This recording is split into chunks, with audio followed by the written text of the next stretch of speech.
Good morning friends.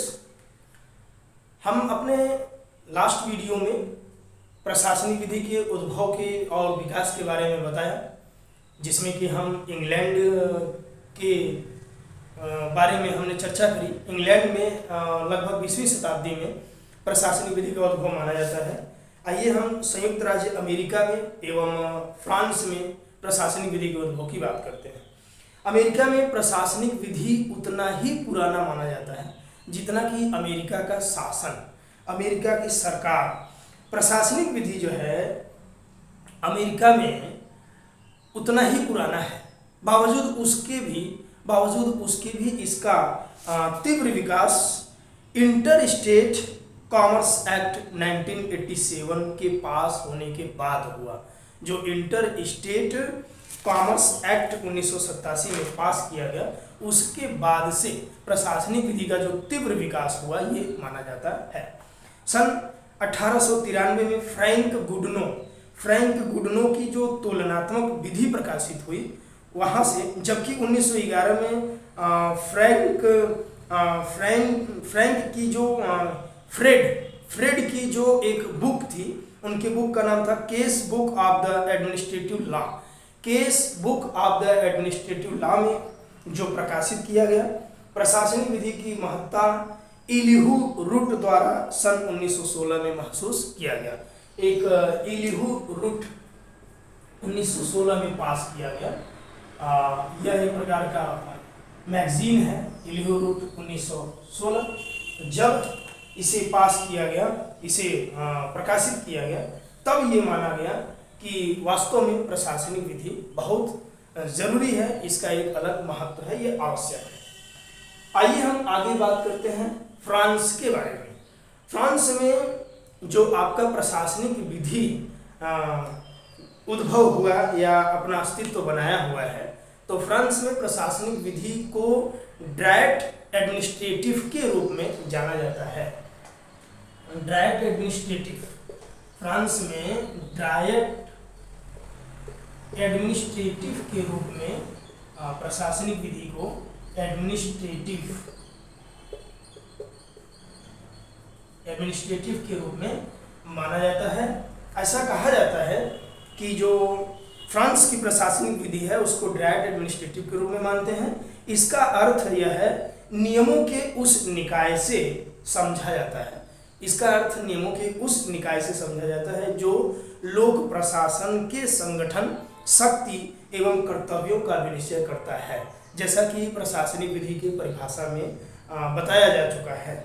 ड्रायट administrative की पद्धति बहुत पुरानी है, किंतु नेपोलियन बोनापार्ट 18वीं शताब्दी में इसे नियमित रूप से व्यवहार में लाया। नेपोलियन बोनापार्ट प्रशासन के ज्यादतियों के विरुद्ध नागरिकों को अनुतोष, उन्हें रिलीफ, उनको प्रतिकर दिलवाने के लिए प्रशासन के अंतर्गत एक संस्था की स्थापना करना चाहता था, और इसी संस्था को आप प्रशासनिक विधि या ड्रायट एडमिनिस्ट्रेटिव के नाम से जान सकते हैं।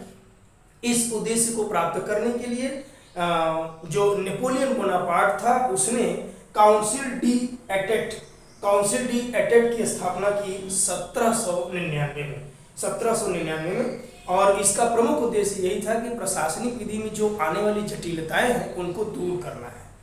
वर्तमान समय में वे विवाद जिनमें प्रशासनिक प्राधिकारियों, सलाहकारी पक्षकार हैं, जितने भी विवाद ऐसे आते हैं जिसमें जो प्रशासनिक प्राधिकारी हैं वो सलाहकारी पक्षकार हैं, प्रशासनिक न्यायाधिकरणों द्वारा निर्णित किए जाते हैं, उसके शीर्ष पर काउंसिल डी एटेट होता है।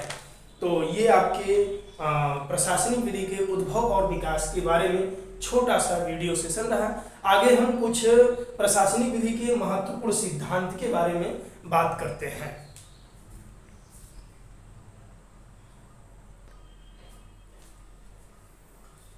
तो दोस्तों, प्रशासनिक विधि के प्रमुख शाखा या प्रशासनिक विधि के प्रमुख सिद्धांत के बारे में बात करेंगे। पहला सिद्धांत ये है प्राकृतिक न्याय, जिसे हम नैसर्गिक न्याय या प्राकृतिक न्याय, नेचुरल जस्टिस बोलते हैं। इसके दो सिद्धांतों को ध्यान में रखना है। इन्हीं दो सिद्धांत के आधार पर आपका प्राकृतिक न्याय अस्तित्व में है, इसका अस्तित्व बना हुआ है, इसका वजूद है। पहला सिद्धांत जो है ये लैटिन मैक्सिम है नेमो जुडेक्स काजा सुआ। नेमो जुडेक्स काजा सुआ का मतलब कि कोई व्यक्ति अपने मामले में स्वयं न्यायाधीश नहीं बन सकता, मतलब निर्णायक नहीं हो सकता। इसको हम बोल सकते हैं कि नो वन कैन बी जज इन हिज ओन मैटर। ये है आपका नेमो जुडेक्स काजा सुआ। नेमो जुडेक्स काजा सुआ का मतलब यही है कि कोई व्यक्ति अपने ही मामलों में स्वयं निर्णायक नहीं बन सकता, और इसी में आपको जैसे पक्षपात नहीं होना चाहिए जैसी बात का जिक्र किया गया है। पक्षपात नहीं होना चाहिए किसी व्यक्ति के साथ। ये नेमो जुडेक्स काजा सुआ में जब कोई व्यक्ति अगर अपने स्वयं के मामले में निर्णायक नहीं होगा तो वह पक्षपात भी नहीं करेगा। ऑडी अल्टरम पार्टम का मतलब होता है कि दूसरे पक्ष को भी सुनो, दूसरे पक्ष को भी सुनो, मतलब हियरिंग का जो अवसर है, दूसरे पक्ष को भी सुनो। दूसरे पक्ष को बिना सुने यदि कोई मामला आता है और उस मामले में केवल एक पक्षकार को सुना जाए, दूसरे पक्षकार को न सुना जाए, उन्हें सुनवाई का अवसर न दिया जाए, उन्हें अपने सफाई में कोई साक्ष्य सबूत गवाह अगर पेश करने का चांस ही न दिया जाए, सफाई का चांस न दिया जाए, बचाव का मौका न दिया जाए, और ऐसे निर्णय यदि किए जाते हैं तो वो निर्णय प्राकृतिक न्याय नहीं कहलाते हैं, और वह निर्णय ऐसा माना जाएगा कि कहीं न कहीं उसमें पक्षपात हुआ है और उसमें दूसरे पक्ष को अनदेखा किया गया है। तो ये आपका प्राकृतिक न्याय है।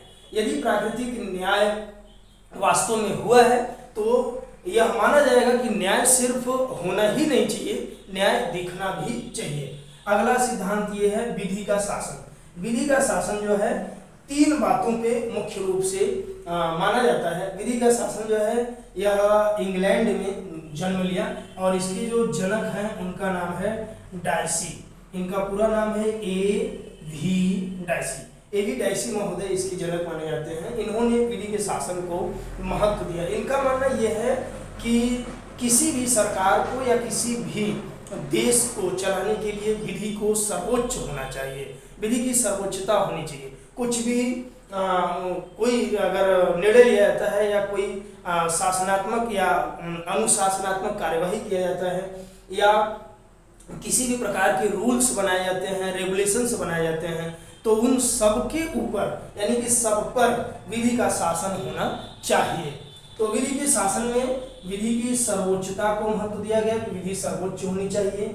विधि के समक्ष समता या समानता का बात बताया गया है कि विधि के समक्ष सभी व्यक्ति एक समान हैं, सभी को एक समान एक नज़र से देखना चाहिए। और जो अगला आपका इसमें बात बताया गया है, जो न्यायालयों द्वारा निर्मित विधि कहा जाता है, यानी कि जज मेड लॉ होता है, जिसे हम जज मेड लॉ बोलते हैं। तो ये जजमेंट लॉ हमारे भारत में स्वीकार नहीं किया गया है, यह इंग्लैंड में ही लागू होता है। हमारे यहाँ जजमेंट लॉ का बहुत ज़्यादा महत्व नहीं है। तो ये आपके विधि के शासन पर एक छोटा सा लेक्चर डिस्कस हुआ और इसके जनक जो है A.V. डायसी रहे। इसके बाद हम बात करेंगे, इसके बाद हम बात करते हैं एक अगला सिद्धांत है जो है शक्ति का पृथक्करण, जिसे सेपरेशन ऑफ पावर कहा जाता है। Separation of power, separation of power यानी शक्ति का पृथक्करण। शक्ति का पृथक्करण इसके जो जनक हैं या इसके जो प्रतिपादक हैं उनका नाम है मॉन्टेस्क्यू। मॉन्टेस्क्यू महोदय जो है, मॉन्टेस्क्यू महोदय ये मानते हैं कि जो कार्यपालिका है और विधायिका है, कार्यपालिका और विधायिका को न्यायपालिका से अलग होना चाहिए, न्यायपालिका से पृथक होना चाहिए। अर्थात जो न्यायपालिका है, न्यायपालिका कार्यपालिका और विधायिका से भिन्न होना चाहिए, अलग होना चाहिए, ऐसा मानना है मॉन्टेस्क्यू का। और हम जब भारतीय संविधान के आर्टिकल 50 में पढ़ते हैं तो आर्टिकल 50 में भी यह बात बताया गया है कि न्यायपालिका को कार्यपालिका और विधायिका से भिन्न होना चाहिए। इनका यह मानना है, ये जो मॉन्टेस्क्यू हैं, मॉन्टेस्क्यू का मानना है कि कार्यपालिका, विधायिका और न्यायपालिका ये राज्य के 3 अंग हैं और तीनों को अपने अपने क्षेत्र में स्वतंत्र रह करके काम करना चाहिए।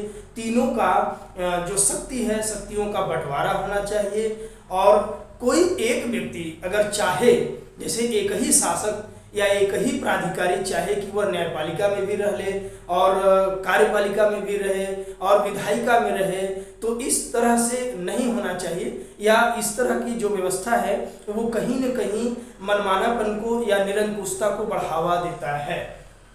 तो ये मानना था मॉन्टेस्क्यू का। मॉन्टेस्क्यू महोदय का सिद्धांत शक्ति का पृथक्करण है। मॉन्टेस्क्यू को शक्ति पृथक्करण का सिद्धांत जो है उसका जनक माना जाता है और इन्होंने अपने सिद्धांत के अंतर्गत ये बात बताया कि जो न्यायपालिका है, कार्यपालिका है और विधायिका है, इन तीनों को अपने अपने क्षेत्र में रह करके अपने शक्ति का प्रयोग करना चाहिए। बावजूद उसके भी ये तीनों ही अंग एक दूसरे के पूरक हैं और आवश्यकता पड़ने पर जो आपका एक प्रत्यायोजन विधायन का सिद्धांत आया, प्रत्यायोजन सिद्धांत का विधायन इस सिद्धांत का विपरीत हो गया, इस सिद्धांत का अपवाद हो गया, जिससे उसमें ये बात बताया गया है कि यदि एक जो अंग है, जैसे विधायिका है, तो विधायिका अपने शक्ति का प्रत्यायोजन यानी कि उसका डेलीगेशन दूसरे अधिकारी यानी कि कार्यपालिका पर कर सकता है, तो वहां पर शक्ति का प्रत्यायोजन हो रहा है, जबकि यहाँ पर शक्ति का बंटवारा हो रहा है।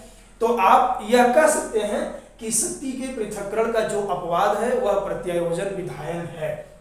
हम प्रत्यायोजन विधायन पर भी एक छोटा सा डिस्कस करेंगे। प्रत्यायोजन विधायन जो है हम उसे डेलीगेटेड लेजिस्लेशन कहते हैं। डेलीगेटेड लेजिस्लेशन, डेलीगेटेड लेजिस्लेशन ये जो है इसको हिंदी में कहा जाता है प्रत्यायोजित विधायन। प्रत्यायोजित विधायन का मतलब कि जो विधायिका है या जो संसद है या विधानमंडल है, इनके लिए यह संभव नहीं होगा कि ये कोई ऐसा कानून बना दे जिसमें कोई कमी न रहे, जिसमें कोई विसंगतियां न हो। इन विसंगतियों को, इन कमियों को दूर करने के लिए ये अपनी शक्ति अपने अधीनस्थ या इंफीरियर ऑफिसर्स को या फिर प्रशासनिक प्राधिकारियों या अधिकारियों को सौंप देते हैं कि आप इस या जो भी कोई सब्जेक्ट मैटर है, फला मैटर पे या उस विषय पर आप स्वयं एक विधि बनाइए, कानून बनाइए और उसको रेगुलेट करिए, उसे जो है एग्जीक्यूट करिए। इसी को प्रत्यायोजित विधायन कहा जाता है। प्रत्यायोजित विधायन में युक्तियुक्त नियंत्रण भी होना चाहिए। यदि प्रत्यायोजित विधान में युक्तियुक्त नियंत्रण नहीं होगा तो जो प्राधिकारी या अधिकारी होते हैं वो मनमाना भी हो सकते हैं। उन पर नियंत्रण रखने के लिए 2 प्रकार के नियंत्रण रखा जाता है। एक तो संसदीय नियंत्रण होता है जिसे हम विधायी नियंत्रण भी बोल सकते हैं, संसदीय नियंत्रण, और एक होता है न्यायिक नियंत्रण। ये 2 प्रकार के नियंत्रण भी रखे जाते हैं जिससे कि वो अपने दायरे में रह करके किसी भी नियम और कानून को नियमानुसार, नियम के तहत और विधि के अंतर्गत रह करके अपने उस शक्ति का प्रयोग करें, उस शक्ति का दुरुपयोग न करें, मनमानापन न करें, किसी आम जनता या आम व्यक्ति के शक्ति का अधिकार का उल्लंघन न करें।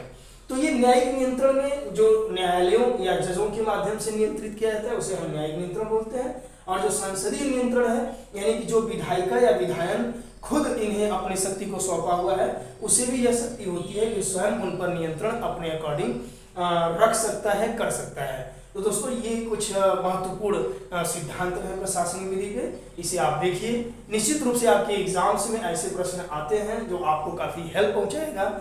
इसे आप देखिए, इसे लाभ उठाइए और सब्सक्राइब करिए, शेयर करिए, लाइक और कमेंट करिए। धन्यवाद।